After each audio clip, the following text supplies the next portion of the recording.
We're in New York City, where we will be part of the media launch of This Is Not My Allah, which is a campaign by a group of moderate Muslim to call for action for fellow moderates to do something of what is happening in the Islamic world before it will be too late.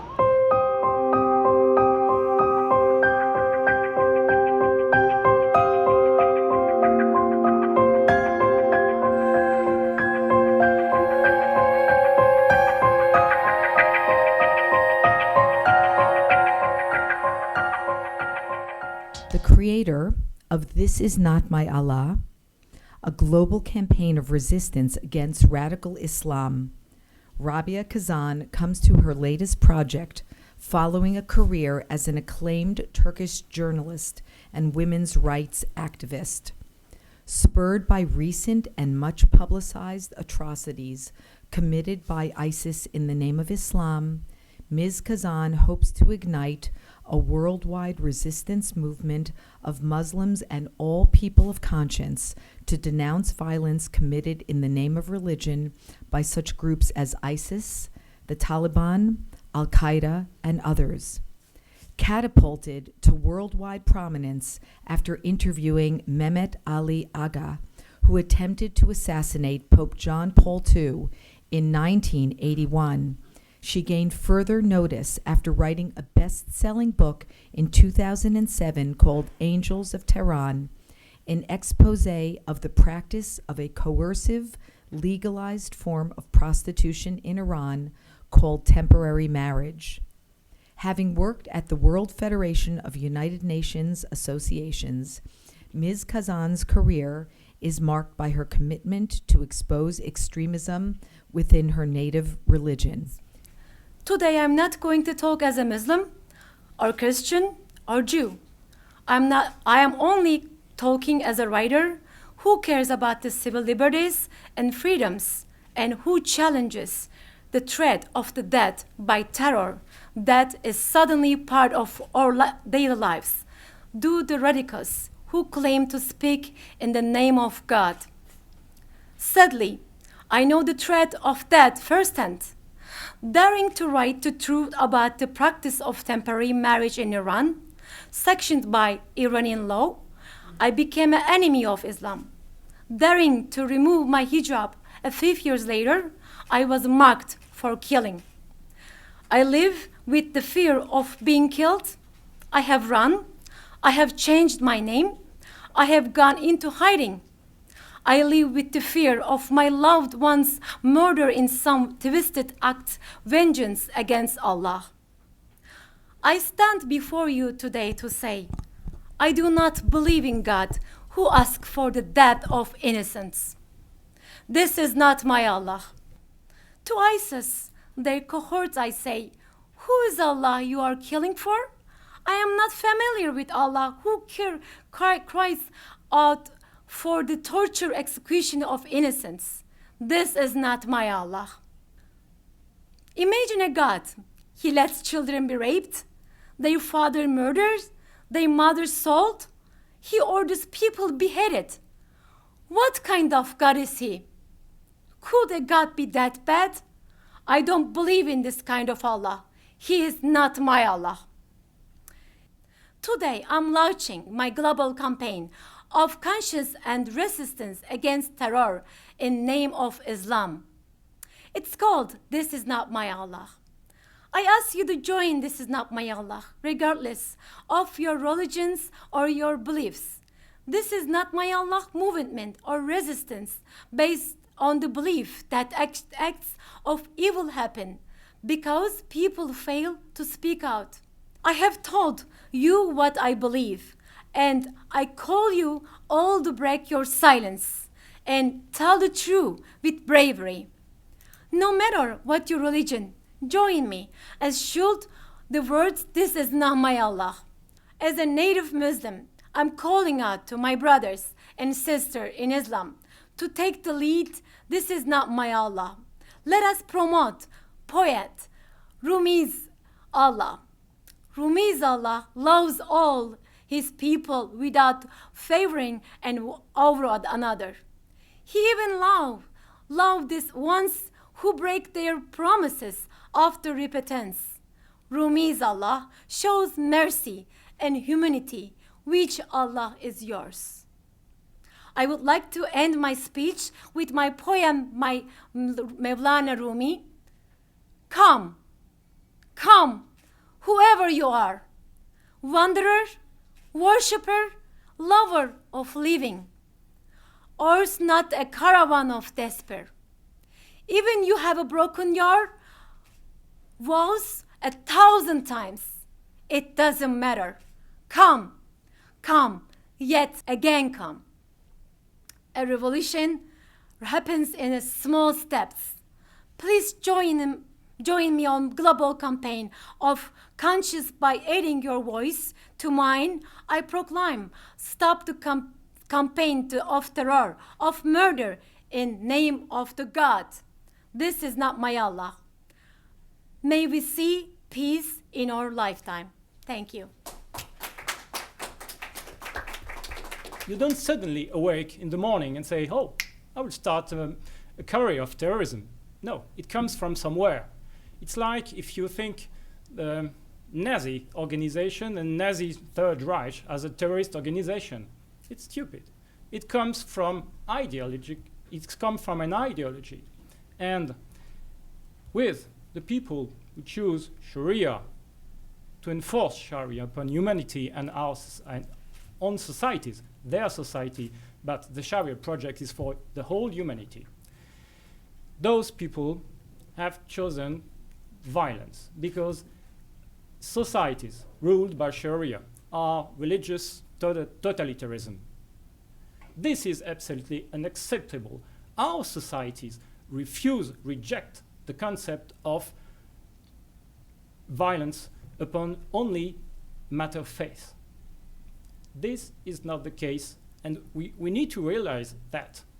We need to realize that people trying to enforce Sharia rules have the right in their doctrine to apply violence, like any totalitarianism. Totalitarianism comes with violence, the use of violence, and the legitimacy of using violence against others. We need to realize that education is a more important thing. We won't solve the issue of Islamic violence only by bombs. This is the final process. This is the mark of a failure. If things arrive to the point that we have to bomb people, this is a mark of a failure. We have failed to give education, proper education, to our citizens. Because we have now in ISIS a lot of European, American, and people coming from the whole world. They had jihadists, they were educated in our countries, and they are now killing people. As soon as we start to say these kind of things, the Islamophobia word arises. And it's suddenly the end of the debate. You cannot associate religion and violence. Oh, well, but some people do that, exactly that. They say, because of our religion, you have to do this or that. This has to be rejected by Muslims themselves. Sharia is an issue. Sharia has to be discussed in the Muslim world, and we have to help Muslims to do that. Address your beliefs and reject violence. Promote free speech, respect, and equality. This is the main point. This is what we are doing, and I hope that that's what will happen in the future. After my book came out, they come as the name of Ahmadinejad, the Fox TV in Turkey. They recorded with the secret camera. And this is not only my paranoia. They warn me openly, don't press this book, don't publish the book out of the country. And they just told me that, it's that because nobody knows about temporary marriage. I am I have only book, about that. What is the prostitution? The religious prostitution. I just, I just to tell that there is a prostitution in Iran. This is name is marriage. Then they don't like it. They just always hide this truth. If somebody say They don't like. And even I had my cocktail, I called culture attaché from Iran. I told him the same thing. I said, you are selling woman, name of religion. Of course, this is not good for the Islamic radicals. I can understand that. It's not only joke, not only my paranoia, not only I'm getting emails or I'm just getting message or call phone, but it's just this is also reality, and I can say that how many writer and activists get killed, even in Turkey. One woman, she said you can pray together with the men. They just they beheaded her. This is not only my the fear is that the real also they doing already, especially who talks so much, they don't like it. Who are your big supporters? I saw in the room here a lot of Jewish people Right. who are supporting you. Is that good for your cause, or is it tricky because, the Muslim will say, oh, of course, all the Jews are on her side? I love Jewish people. I love Christian people. I love Buddhist people. I love Muslim people. I didn't talk as any religion ID. You said you know that, but of course they can support me because my message is very unique, and this is maybe you don't understand now because you're living in a safe place, but maybe tomorrow and the people just forget everything at Boston. And 9/11, and we don't know what's going to happen tomorrow. We have to fight before danger come. That's why I'm trying to make a reform, Islamic world, to finish the shame for the century. And continuing with you being a brave woman, today you launched here a one-woman campaign. This is very, very brave. Small step, but revolutions. Tell me about this one-woman campaign that hopefully will gain momentum and become big. Yes, because if you see the history, the good, a lot of leaders, a lot of people, they just only dreamed and they just as one step, they only started with the small step, but they changed the world. Something has to change because what we're living is beautiful world and we need the peace. And I believe that people going to hear my message. And even something, we don't know when it's going to change, but I just started. Who coming from the Islam, I said, we have to reject and we have to give a reaction. And we have to kill them ourselves inside. We have to fight. It's a beginning. It's a beginning of a process. And this process aims to regroup people from moderate Muslim world to speak out their mind about the fact that their religion is used for violence today. And we start a process, an ongoing process. The violent versions of Islam won't disappear tomorrow morning. And so we have to, at some point, begin to say, we say no. Just say no to violence and just change the way of doing things. If you think about violence, it has to stop. It is not acceptable. And we have a lot in the world, as I said, during the conference. We have a lot of moderate Muslims who reject violence and who are sincerely shocked by what's happening in the world in their name. And we have always this notion of people saying, if there's so many moderate Muslims, why don't they speak up? Why don't we hear their voice? We only hear the voices of the extremists. Is it because they do not feel safe in the countries, even the Western countries that they live in, that they would protect them against those extremists? We have two main reasons. First, the fear from extremists, because as I said, extremists think that if you speak bad against Islam or if you criticize anything about Islam, you deserve to be killed. That's an issue. But the second issue is extremists are organized. They are organized, and moderate Muslims are just normal people. And when you are just a normal people, you are just looking to live your life peacefully, like any citizens. And that's why most of the time moderate Muslims are not organized, because there's no organization of common people doing the usual job. And extremists are organized. they are funded, they have a lot of money, and they are very vocal about what they think about Islam, and they tend to confiscate the voice of Muslims, say, we are Islam. And actually, yes, it's true, the moderate Muslims have no access most of the time to the media. A very well-known organization, which is Muslim Brotherhood, which operates all over USA and or European countries under different front organizations' names. They have clearly in their political doctrine the establishment of caliphate and Sharia law. This is perfectly clear. They never hide it. This is perfectly clear, and we let those organizations flourish in our countries. This is clearly an issue. And how is it possible? Different reason, political pressure from OIC countries, and the fact that our politician people are quite uneducated about Islam. They don't know nothing about Islam, and that's an issue. We need to learn a bit about it, because it's new now, okay, but it's happening here, and so we have to inform, to educate ourselves, to educate our society, to be able to spot the first symptoms of Sharia enforcement in our society, because it's already coming.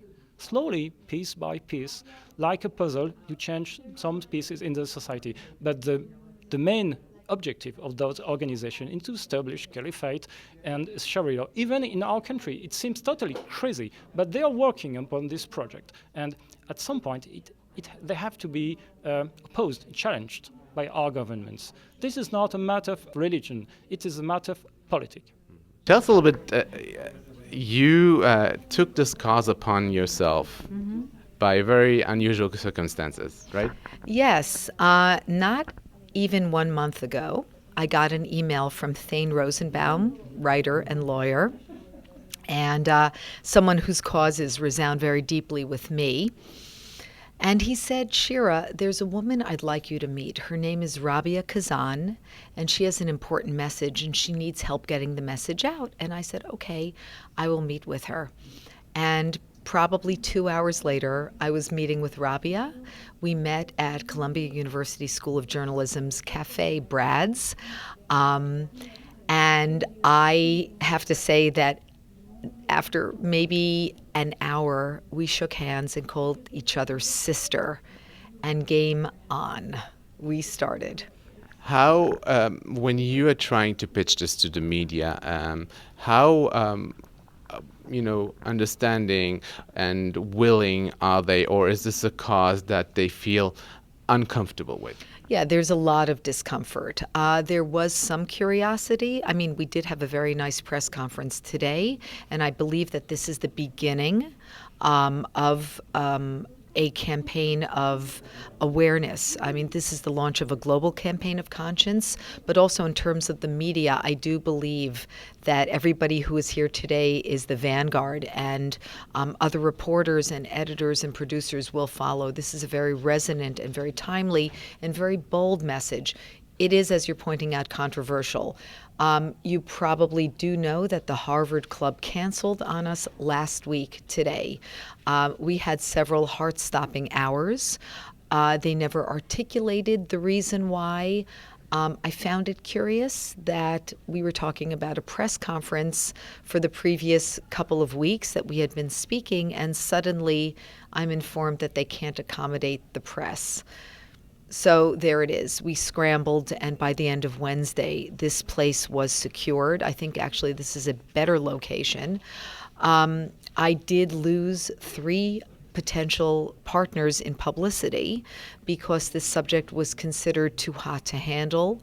One person point blank told me she thought it was an Islamophobic message that Rabia and Mr. Wagner are preaching.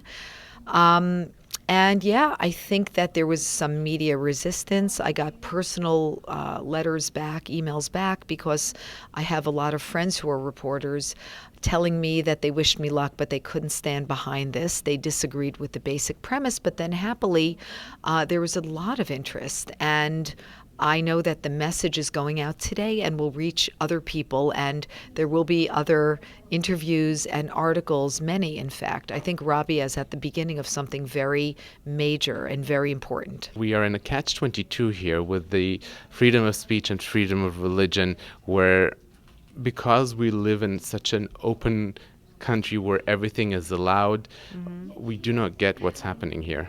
Yeah. That what those people that everybody calls extreme Muslims, who are just thugs and criminals, are doing, and what they actually want to do to all of us. Yeah, yeah, I think it's so. And I'd say that Americans are really good at believing in a kumbaya message of togetherness, and in Daddy, the U.S. government, the military taking care of everything. Rabia did mention in the course of her speech that after 9/11, we knew, the world knew, Americans knew, that terrorists were being dealt with. So I believe we took that problematic episode in our country's history and folded it up and just put it away. And unbeknownst to us, I think we're good at I don't know, deluding ourselves or just wanting to not focus on the truly scary. I do remember right after 9/11, the New York Times writer Thomas Friedman said that 9/11 was the result of a failure of the imagination. We failed to imagine that there are people who wish these things upon us, who wish this destruction upon us, and there was a moment of a wake-up call. And we've fallen asleep? I think we went into a kind of childlike stupor, a dreamlike phase. I think we have fallen asleep, and it depends where you're coming from. This past summer was a very jolting summer of dislocation and frightening new realities. I'll speak very personally here as somebody who is not just Jewish but focused on Israel. One of the most frightening discoveries for me was the network of terror tunnels.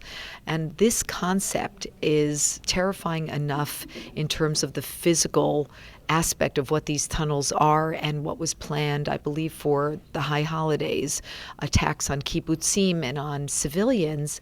But the concept is even more frightening. The concept is that there's no terra firma, right? That from underground, it's like a horror movie. And this is something Rabia mentioned as well. She said what's happening in the news seems like a horror film. So, I think denial is a good word to use in terms of Americans. I think we want to be happy. I think we want to work and we want to enjoy our time after work and not concern ourselves with things like security. For anyone who's lived in a place like Israel, it's very jolting to walk into a mall here and not have your bag checked, or a supermarket or a bank. I'm very conscious of it. I've been very conscious that over the last couple of weeks, the police force in the Times Square subways have tables set up, and they have a sign there that announces all passengers can and may be subjected to searches. That's new. That has not happened here. And as Americans, we're not used to that. I still can't get over the fact that you could walk into Kennedy Airport and not have a security check here. It's the way it is. There's something, I think part of being an American, part of the American spirit is being carefree, is believing in the good. I think it comes from a good place. It's not like we're a bunch of naive dopes.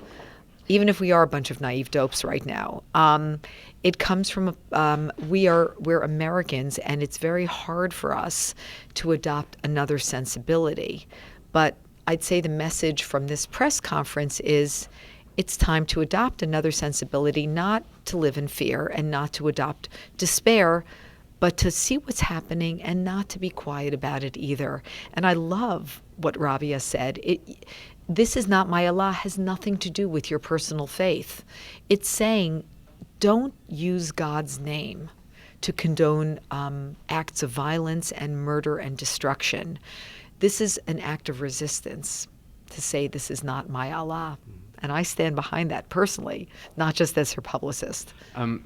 Is it just a coincidence that an openly Jewish woman is taking upon this campaign of helping someone who needs to free herself and free other people from the claws of religion and what it does to people. And we saw also here in the audience a lot of Jewish media people who came to support this. Do you think this has something to do with the understanding of the Jewish people? I would say that there's a tikkun olam aspect here, which is, repairing the world, taking on the task of a world that's shattered and not whole, and committing oneself through one's work. And I do choose my projects with that in mind. I respond as a writer, a fellow, journalist, in terms of the importance of shedding light on the truth and a message, and expressing her truth. And I would say that this, for me, meets every single index of a project I like to take on. It also is challenging and it's controversial. So for me, it's both, 2 thumbs up.